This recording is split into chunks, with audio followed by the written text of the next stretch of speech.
சுற்றுச்சூழல் இவ்வளவு பாதிக்கப்படுது, நிலத்தடி நீர் பாதிக்கப்படுது, யார் பேசுறாங்க? யாருமே எதுவுமே கேட்கறது. போலீஸ் அராஜகம். நகராட்சியிலிருந்து எல்லா குப்பை இங்க தான் வருங்க. திருப்பூர், சேலம், கோயம்புத்தூர் எல்லா குப்பை வண்டி இங்க வருது.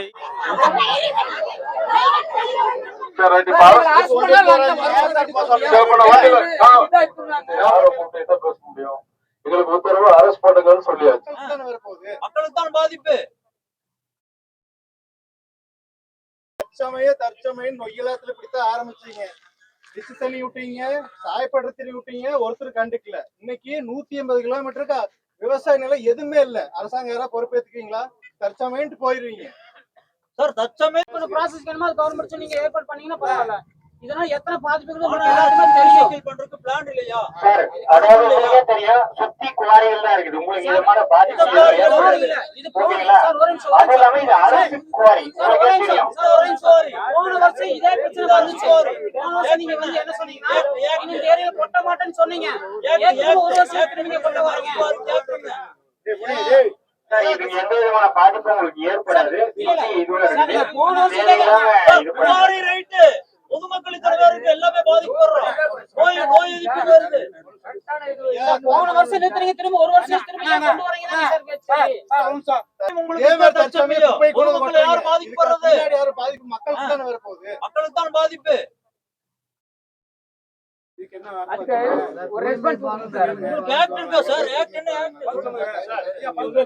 திருப்பூர் மாநகராட்சி கிடையாது. இது வந்து பஞ்சாயத்து போர்டு கட்டுப்படுத்துங்க. நீங்க வந்து பஞ்சாயத்து போர்டு சொல்லுங்க. சொல்லுங்க. தாசில்தார் சார் வந்து இப்ப எல்லாம் பேசி தெளிவா சொல்லிருக்காங்க. ஒரே நிமிஷம் கொஞ்சம் கேட்டு பேசு. ஆத்திரப்படக்கூடாது, அவசரப்படக்கூடாது. பல விதமா பல பேரும் இருப்பாங்க. ஒவ்வொருத்துக்கும் ஒவ்வொரு எண்ணங்கள் வரும். ரைட்டா? இது வந்து அரசாங்க கோரி. அரசாங்க கோரி சுத்தி இருக்கிற கோரி எல்லாமே பங்கன் ஆகிட்டு இருக்கு. அந்த கோரியில நிலத்தடி நீரும் கிடையாது, மழை பெஞ்ச தண்ணி மட்டும் தான் இருக்கு. இப்ப இந்த குப்பையை போட்டு மேல மண்ணு போட்டு கம்ப்ளீட்டா அந்த வாடை வெளியே வராமலே மழை பெஞ்சா அடுத்த இடத்துக்கு தண்ணி போறதுக்கு கிரவுண்ட் வாட்டர் வழியா போயிருந்து சொல்றதுக்கு சுத்தி கோரி இருக்கு. அது எதுவுமே அந்த கோரிக்கு போகாது. சரிங்களா? இப்ப இந்த டைமுக்கு ஒரு 3 நாளா வண்டி ஓடிட்டு இருக்கு. நீங்க நிறைய வழிகள் இருக்கு. நீதிமன்றம் போயிருக்கலாம், அதிகாரியை போய் பார்த்திருக்கலாம். இப்ப நாங்க காவல்துறையும் பொதுமக்களும் நேரடியா சந்திக்கக்கூடிய இடம் இது. இதுல யாருமே பிரஷர் ஆகாதீங்க, தயவு செய்து ஆகாதீங்க. சரிங்களா? பிரஷர் ஆகாதீங்க. குழந்தைகள் இருக்கா, வயசான 70-80 வயசு ஆட்களை கூட்டு வந்துருக்கீங்க. கொஞ்சம் வயசு ஆள் இருக்கா, படிச்சவங்க இருக்கீங்க, வேலைக்கு போறவங்க இருக்கீங்க. இதை வந்து இப்ப நம்ம எல்லாம் பேசக்கூடிய எல்லாமே பேசிட்டாங்க. இதை விட்டுட்டு ராத்திரி 10 மணிக்கு நீ கொண்டு இவ்வளவு வரை கூட்ட வச்சுட்டு யாரை கூப்பிட்டு என்ன பேச முடியும்? எங்களுக்கு உத்தரவு அரெஸ்ட் பண்ணுங்கன்னு சொல்லியாச்சு. நாங்க டிலே பண்ணிட்டு இருக்கோம். எதுக்காக பண்ற மிரட்ட வைக்க பயங்கர சொல்ல வரல. சரிங்களா? அது சொல்ல வேண்டிய பண்ண வேணுமா அப்படிங்கிட்ட பேசி பாருங்க. நான் ஒரு வார்த்தை பேசி பாக்குறேன். நான் டைம் கேட்டுருக்கிறேன். ஒரே நிமிஷம் நான் டைம் கேட்டுக்கிறேன். கோயந்தாபுரத்துல நான் தான் 2 நாளா பேசிதான் இது பண்ணி விட்டேன். அது பிரைவேட் கோரி ஒருத்தர் எழுதி கொடுத்தாரு. 2வது ரிட்டர்ன் அவர் இல்லைன்னு சொல்லிட்டாரு, விட்டுட்டாங்க. இது வந்து அரசாங்க கோரி. அங்க இருக்கிற ஒரு நாளைக்கு 600 டன் வருது.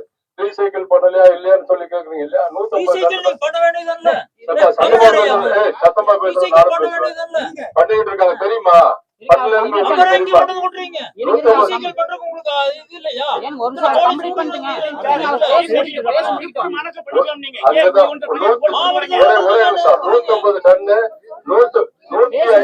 ஒரு நாளைக்கு 600. அவர் பேர் என்ன பேரு? உங்க பேர் என்ன சார்? ராஜ்குமார். கொஞ்சம் அவசரப்படாதீங்க. எல்லாம் நீங்க மட்டும் முடிவு பண்றது இல்ல.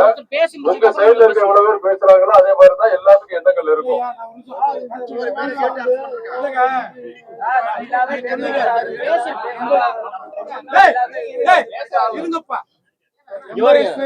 சின்ன குழந்தை சொன்னீங்கல்ல, அவங்களுக்கு பாதிப்பு கூடாதான் பண்றோம். இல்ல உண்மைதான். அதுல பாதிப்பு வராதுன்னு சொல்றாங்க இல்லையா? அப்ப கோர்ட்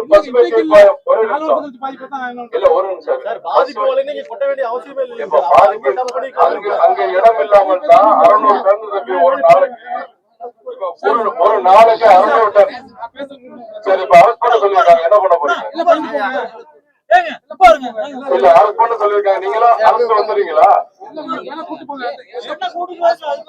சரி, வாங்க வண்டியில இருக்கு வாங்க. நீங்க வந்தீங்கன்னா அடுத்த ஆள் வருவாங்க. உங்களுக்கும் எனக்கும் தள்ளுபடி வேண்டாம். நான் விரும்பவில்லை. தம்பி பச்சை பணியன் நீ உட்கார வைக்கணும் வச்சுக்கோ, இல்ல அரெஸ்ட் பண்ணி தான் ஆகணும்னா அதெல்லாம் இல்ல. 3 நாள் இல்ல அவசர காலத்தை போட்டு இந்நேரத்துக்கு சேவ் ஆக்கிருக்கலாம்ப்பா, இந்நேரத்துக்கு சேவ் ஆக்கிருக்கலாம். அச்சா அதனால இப்ப பிரபு வாங்க, வண்டி விட மாட்டாங்க, குப்பை கொட்டக்கூடாது. இல்ல அரசு சொல்லி முந்தானத்து கலெக்டர் சொன்னாரு, இங்க வர மாட்டேன்னு சத்தியம் பண்ணி கொடுத்தாரு சார். கலெக்டர் வர சொல்லுங்க. கலெக்டர் சொன்னாரு சார் எங்க கிட்ட இந்த கோரிங்க திருப்பூர் மாநகராட்சி குப்பை ஊத்துக்குள்ளே வராதுன்னு சொல்லி நான் பொறுப்புன்னு சொன்னாருங்க.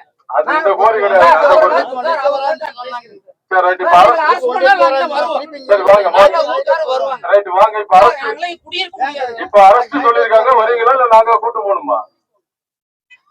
அந்த பசங்க எல்லாம் போக சொல்லுங்க, வீட்டுக்கு போக சொல்லுங்க. நான் வண்டியில ஏத்திக்கிறேன்,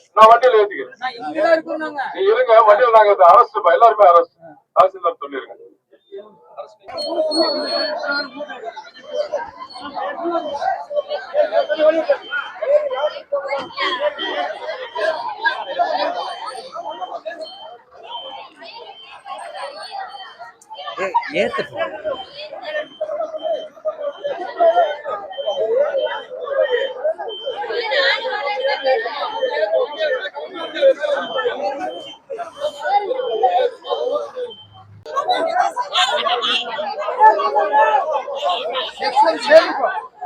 அதிகமா சேர்ந்து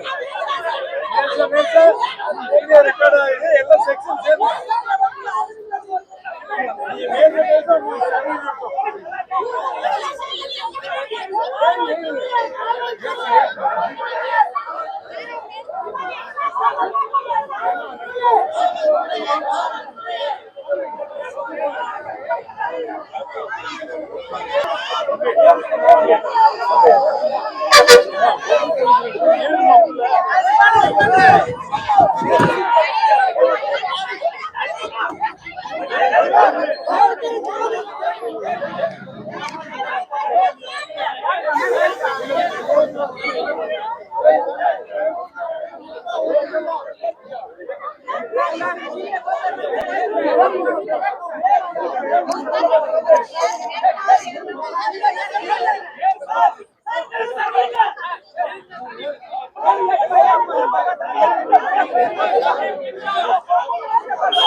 என்ன பொண்ணுன்னு கூட பார்க்காம அப்படி இழுக்கிறாங்க இவங்க.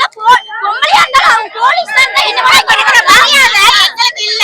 போலீஸ்காரங்க யாரும் மக்களுக்கு குப்பைக்கு பாதுகாப்பு 3 நாளா குப்பைக்கு 100கணக்கான போலீஸ் பாதுகாப்பு. போலீஸ் மேல 6 மணிக்கு மேல கை வைக்க கூடாது, அரஸ்ட் பண்ண கூடாது.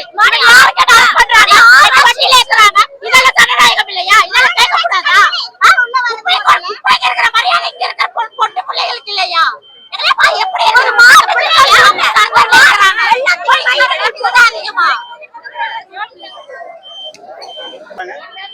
இது குப்பையை கொண்டு வந்து கொட்டுறாங்க சார். நான் குப்பையை கொட்ட வேண்டாம்னு சொன்னதுக்காக போலீஸார் குப்பை கொட்டிட்டு இருக்காங்க சார். அது குப்பை கொட்ட வேணாம்னு எல்லாமே வம்படி எல்லாம் அராஜகமா கை எங்களை எல்லாம் வண்டியில. திருப்பூர் மாநகராட்சியில இருந்து எல்லா குப்பை இங்க தான் வருங்க. திருப்பூர், சேலம், கோயம்புத்தூர் எல்லா குப்பை வண்டி இங்க வருது. இங்க நாங்க ஏன்னு கேட்டதுக்கு எங்களை எல்லாமே அரெஸ்ட் பண்றாங்க. காவல்துறை வந்து எங்க எல்லாமே கைது செய்யுதுங்க. நீங்க எல்லாம் வண்டியில ஏறுங்க அப்படிங்கிறாங்க. போலீஸ் அராஜகம் அடிச்சு ஃபுல்லா ஏத்துறாங்க. செல்போனை காணா, பல இதை காணா. கேட்டா நாங்க தேடி தரோம் அப்படின்னு எல்லாம் ஏறி விட்டு எல்லாம் அராஜகமா ஏத்திட்டு இருக்காங்க. குப்பைக்கு தான் வந்து இவ்வளவு இது முக்கியத்துவம் கொடுக்குறாங்க, மக்களுக்கு முக்கியத்துவம் கொடுக்குறாங்க, ஏத்திட்டு இருக்காங்க எங்களை எல்லாமே.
எல்லாம் வச்சிருக்காங்க.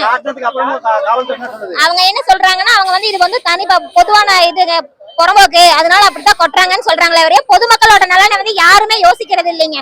இப்பதைக்கு கொட்டிட்டு போயிடுறாங்க. பின்னாடி இங்க இருக்கிறவங்க எல்லாம் ஊர் பொதுமக்கள் எல்லாம் யார் பாதிக்கப்படுறாங்க? குழந்தைகள் முதற்கொண்டு எல்லாத்துக்கும் உடம்பு சரியில்லாம போதுங்க. யார் பதில் சொல்றதுங்க? சுற்றுச்சூழல் இவ்வளவு பாதிக்கப்படுது, நிலத்தடி நீர் பாதிக்கப்படுது, யார் பேசுறாங்க? யாருமே எதுவுமே கேட்கறது இல்லைங்க. மனம் வாங்கி இங்க இருக்கிறவங்க இப்பதைக்கு ஆட்சியருக்கு மட்டும்தான் மனு கொடுக்குறாங்க.